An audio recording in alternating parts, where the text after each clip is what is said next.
오늘 정치권 역시 시끄러웠습니다. 이른바 특권 내려놓기, 이게 반쪽 특권 내려놓기라는 비판도 일고 있는데요. 그런데요, 정치권은 반드시 특권 내려놓기 때문에 그 문제 때문에 시끄러운 것만은 아닙니다. 이른바 정윤회 문건 파동 아직도 지속되고 있죠. 검찰이 이제 조만간 정윤회 씨를 소환할 것이다, 이런 얘기를 하고 있고요. 각 언론은 경쟁적으로 지금 이 문제에 대한 나름대로의 보도를 하고 있습니다.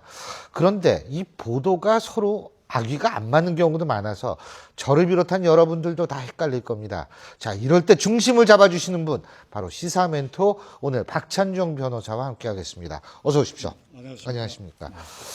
예, 먼저 오늘 박근혜 대통령이요, 어제 새누리당 지도부를 만나는데요. 새누리당 지도부의 발언을 먼저 듣고 또 대표님하고 얘기 계속 나눠보겠습니다. 자. 여러 곳에서 터무니없는 얘기들이 계속 나오고 있는데, 이런 일방적인 주장에 흔들리지 마시고 검찰의 수사 결과를 지켜봐 주셨으면 합니다. 찌라시에 나오는 그런 얘기들에 이 나라 전체가 흔들린다는 것은 정말 대한민국이 부끄러운 일이라고 생각합니다. 예, 대표님 이 발언 듣고 어떻게 생각하셨어요? 박 대통령의 저 말씀에 제가 공감할 수 없는 것이 대단히 유감입니다. 그러니까 이 찌라시 수준의 문건 때문에 나라가 시끄럽고 확인되지 않는 찌라시 내용을 가지고 국정의 발목을 잡을 수 있느냐? 청와대에는 실세가 없다. 그러니까 문고리 실세가 없다. 그리고 박지만 씨는 대통령 되고 청와대 얼씬도 못하고 정윤회 씨는 5월에 인연을 끊은 사람이고 실세가 있다고 한다면 진돗개다. 예. 그러니까 그 말씀에는 유체이탈 화법이라. 다시 말하면 이 목과 몸통이 서로 떨어진 거. 그러니까 박 대통령의 그 말을 공감할 수 없는 것은 그 전제로 그 찌라시가 생산된 곳이 청와대다 이거지. 청와대의 공식 문서로 공공기록물로 보존되는 찌라시다 이거지. 그것이 세계일보에 보도가 됐대. 그 세계일보가 그걸 훔쳐내서 보도를 했다 그러면 절도죄가 되겠지만 어떤 경로든지 간에 그 내용을 보도한 것은 세계일보도 문책을 할 수가 없어요. 출판물의 명예훼손죄가 성립하지 않습니다. 공공기록물이라고 보고 가령 교수인 신 교수님한테 누군가가 그 기록물을 갖다 줬다고 했을 때 그걸 논문에 이런 데 인용하면 아무런 죄가 안 되는 거예요. 그 입수 경위가 문제될 수가 있겠지만, 그러니까 그 전제로 내 휘하에서 작성된 문건이 밖으로 유출된 그 최고 책임을 누가 져야 됩니까? 실무적으로는 민정수석, 그 다음에 비서실장은 대통령이 져야지요. 그러니까 내 밑에서 작성된 문서로 유출되고 이로 인해서 국민을 불안하게 하고 편안하지 못하게 한 데 대해서 대통령으로서 사과한다. 이게 먼저 전제가 돼야지. 그리고 실세는 없다. 그러니까 검찰 수사를 기다려달라라든지 뭐 그렇게 얘기해야죠. 그러니까 실세는 없다. 그 부분도 말을 삼갈 필요가 있는 것이 검찰 조사를 하고 있으니까. 그러니까 그런 점에서 나는 대통령의 일요일 날 어제 그 말씀은 이 부적절하고 그 다음에 전제를 생략해서 유감입니다. 근데 실제로 박지만 회장 같은 경우에는 누나 본 지 한참 됐다는 거는 사방 언론에 보도가 되고 있어서 박근혜 대통령 얘기가 사실인 것 같고, 그리고 정윤회 씨 본 지도 한참 됐다라고 얘기를 한 거, 조금 물론 진작 좀 얘기를 했으면 어땠을까라는 생각은 하는데, 문제는 대통령은 몰랐을 수 있는 거 아닙니까? 밑에서 뭐가 진실이 뭔지 우리는 알 수가 없지만 무슨 일이 일어나는지는 대통령은 알기가 힘들잖아요, 사실. 물론이죠. 예. 그러니까 그것을 찌라시라고 해서 일방적으로 매도 폄훼할 수 없는 것이 이 정권 들어서고도, 예를 들면 김무성 대표가 대통령 선거운동 기간 중에 노무현 김정일 정상회담, 예. 당시 NLL을 포기했다라고 하는 녹취록이 있다. 예. 그 나중에 선거 후에 조사를 받으면서 근거가 어디냐 하니까 정권과 찌라시라 했거든. 그래, 그걸 근거로 해서 무혐의한 일이 있어요. 그러니까 그 찌라시는 유효하게 봐주고 청와대에서 만든 찌라시는 찌라시로 취급해버리고, 그 다음에 그 NLL 대화록을 국가정보원이 통째로 공개했잖아요. 그 국가기밀을 통째로 공개한 국기문란죄지요. 그것을 되받아가지고 공표했던 정문원 의원은 가볍게 벌금형을 받았어. 그러니까 이 정권 들어서고도 그 찌라시를 가지고 청와대 생산 찌라시를 찌라시니까 가치가 없다. 이렇게 얘기하는 것은 누워서 침 뱉게 되겠죠. 그 찌라시와 관련된 그 중에 예. 상징적으로 크게 두 가지가 사실로 밝혀졌잖아요. 예를 들면 문체부 국장과 체육국장과 담당 과장을 목을 자르게 한 것은 하지만 그 원인은 이제 청와대 얘기가 유진영 그렇지, 전 그게 장관하고 어떻든 달라지죠. 정윤회 씨와 예. 관계했다는 걸 객관적으로 유진영 예. 전 장관의 증언에서 확실해졌고, 그 다음에 정윤회 씨가 문고리 3연방하고는 뭐 7년째, 10년째 연락이 없다고 예, 두절됐다고 했다가 이재만 웬걸 수석 지난 비서관이. 4월 달에 조은창? 조은천. 예, 조은천인가? 웅천. 웅천. 조은천 예. 민정 비서관. 비서관하고 예. 통화하라고 공직기관 연락을 비서관입니다. 했습니다. 그걸 전 애둘러 비서관. 보면 예. 뭔가 간헐적으로 적어도 연락이 되고 있다. 나는 우려하는 게 검찰이 앞으로 어떻게 조사할지 모르겠으나 그 대화 이른바 찌라시 그 문건에 이 십상시와 주기적으로 어느 중국 시장에서 만났다 이런 표현이 있는 모양인데 그 만난 일이 없다. 검찰 수사 결과 뭐 실제로 만난 일이 없으니까 이 찌라시는 전부 믿을 수 없다. 나는 이런 결론에 도달할까 싶어서 그게 좀 우려스러워요.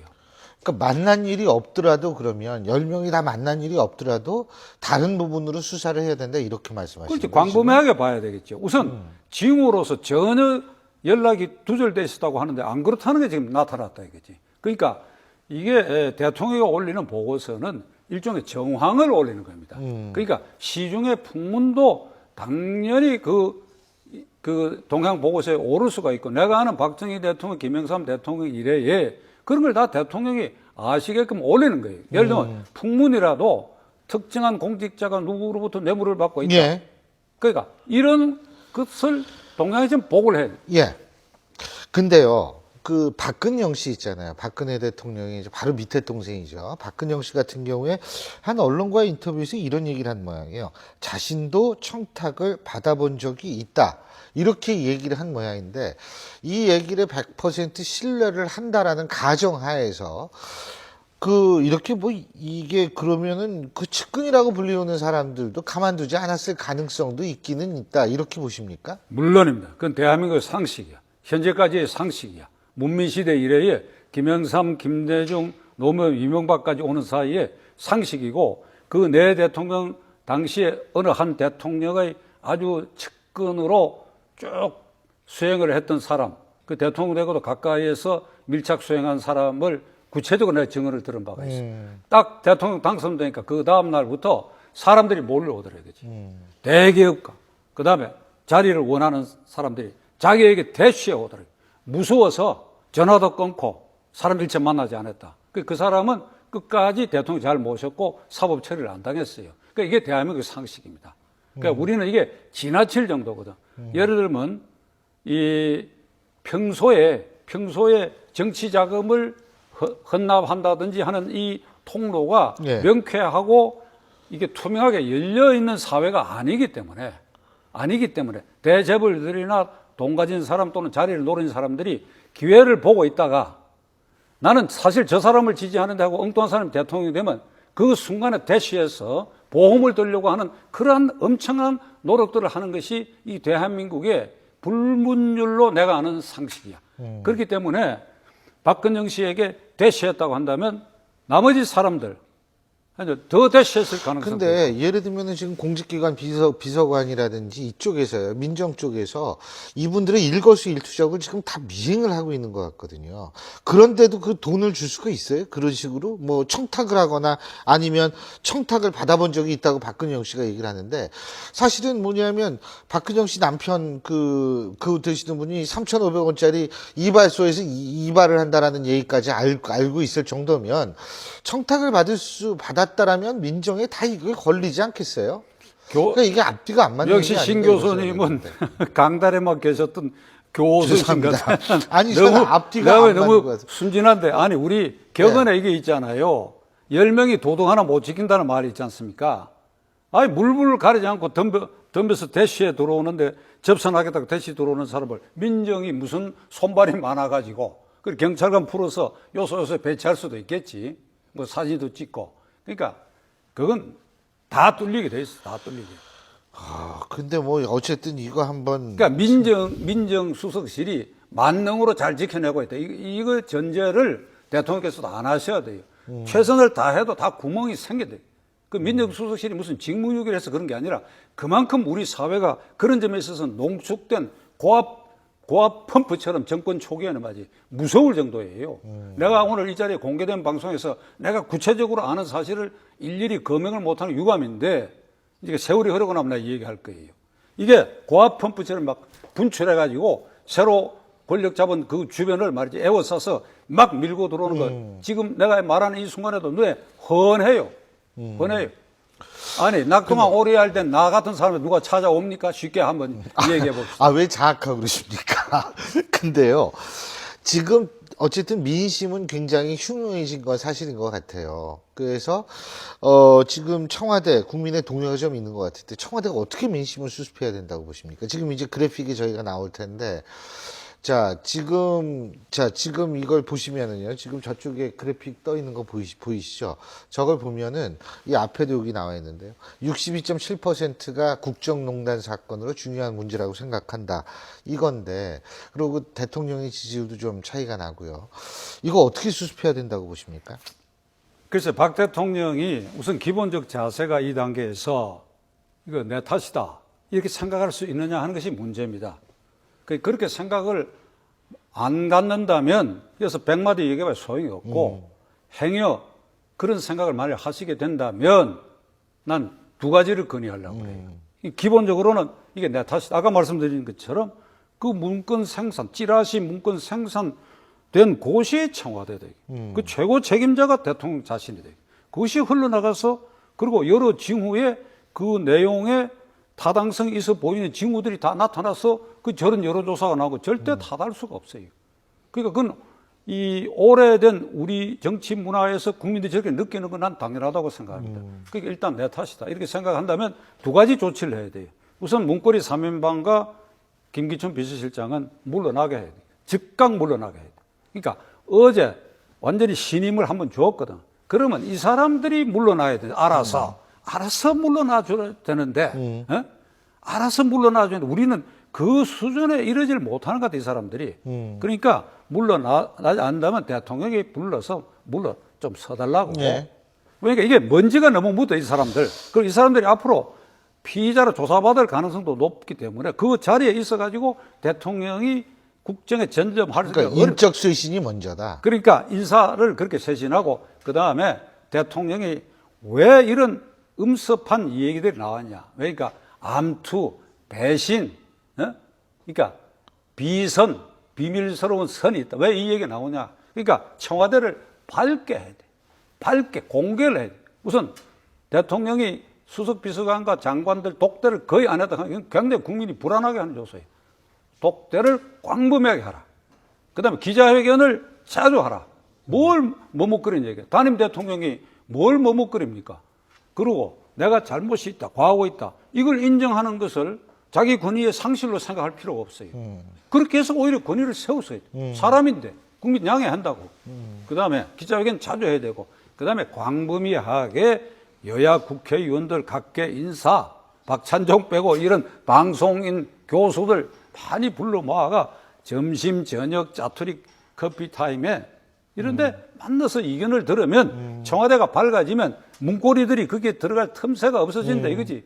이건 1400년 전에 당태종의 헌책을 했던 위증도 한 말이야. 근데 위증 말을 인용할 것 없이 오늘 현대 민주국가에서도 이 원칙은 반드시 그렇게 통할 수밖에 없다고. 안 만나고 폐쇄하게 되면 그 틈새에 그들의 생각을 집어넣어가 대통령을 좌지우지할 위험이 있다 이거지. 그러니까 그게 가장 중요한 일인데 예. 여성 대통령으로서 한계도 있고 고달플 거예요. 고달프고 피곤한데 피곤해도 해야지요. 이런 거 하려고 그렇게 힘들게 대통령 된 사람이 예. 피곤하고 고달프다고 안 하려고 그러면 왜 대통령 됐어? 근데 대표님은 역사도 잘하세요. 역사책도 많이 읽으신 모양이에요. 조금 읽었지 뭘 잘 알긴. 아니, 참 그러세요. 근데요, 지금 야당 같은 경우에 지금 이 문제와 맞물려서 이게 결국은 개헌을 하면 이런 문제가 안 일어난다. 이 얘기거든요. 동의하십니까? 동의 안 합니다. 예. 그 넌센스 같은 얘기야. 예. 이게 만일 이렇게 청와대가 예를 들어서 제가 지금 말씀드린 것처럼 폐쇄적으로 운영됐다 한다면 여야 국회의원들이 국회에서 자율권을 행사해야 돼. 특히 새누리당 의원들 이 사람들 뭐 하는 사람들인지 모르겠어. 어제 그 자리에서도 뭐 전부 꽁무니 빼고 말이야. 대통령에게 직언하는 사람 아무도 없고 그 좋은 자리에. 그리고 이완구 원내대표는 각하를 세 번 호칭하고 말이야. 아이고 아주 귀여워 보이더라고. 그러면 총리 하겠지. 충성맹세도 하고 이러니까. 귀여워 보인다는 게 내가 후배니까. 예. 뭐 좋아요. 뭐 그래 뭐 각하라고. 그럴 수 있으면 각하. 이 문제는 이렇습니다. 그럼 기자회견 좀 자주 하십시오. 누구라도 한마디 해야 되는데 왜 못하는 얘기지? 뭐가 두려우냐 이거야. 그러니까 그게 국회의원을 엉터리로 당선됐기 때문에 엉터리 국회의원들이니까 그 말 못하는 거예요. 당당해야지 국회의원이. 그러니까 거기에 문제가 있고 헌법이 잘못된 게 아니니까 나는 그 문제에 있어서는 다음 대통령 선거 때 우리 국민들이 한 단계 높은 차원에서 대통령 후보를 검증할 필요가 있지 않느냐. 무슨 말인가 하면 지금까지는 정책 검증을 했거든. 예. 그 지난 대통령 선거 때 문재인 박근혜 후보 정책 기억하시지요? 예. 이 복지를 갖고 경쟁하다 보니까 누가 돼도 대한민국은 요람에서 무덤까지 복지구가 되는 걸 환상을 갖게 했다고. 그런데 그게 다 허황된 부분이 많다. 지금 예산 때문에 어려움에 처했다. 그건 문재인 후보가 돼도 마찬가지야. 그러니까 이 정책 공약이라는 거는 황당한 부분이 있으니까 그건 뒤로 미루고 먼저 뭘 공약해야 되냐. 내가 대통령 되면 측근 실세를 어떻게 배치하겠다. 기자회견을 몇 번 하겠다. 그다음에 더 중요한 것은 300개 국공영 기업의 CEO와 감사가 600개 자리가 있는데 나는 내 선거 공신 중에서 적임자 중에 적임자를 골라가. 그중에 20%, 60명만 낙하산으로 내려보내고 나머지 낙하산 안 내려보내겠다든지 그 경쟁, 그 공약이 어느 쪽이 더 선명한가 하는 거 그걸 1차적으로 먼저 보고 그걸 봐야죠. 박근혜 대통령처럼 기자회견 전혀 안 해버리면 안 되니까 그걸 보고 그 다음에 정책 공약을 보는 그러한 안목으로 우리 국민들이 대통령을 뽑아야 될 거 아닌가. 알겠습니다. 예, 오늘 말씀은 여기까지 듣겠습니다. 고맙습니다.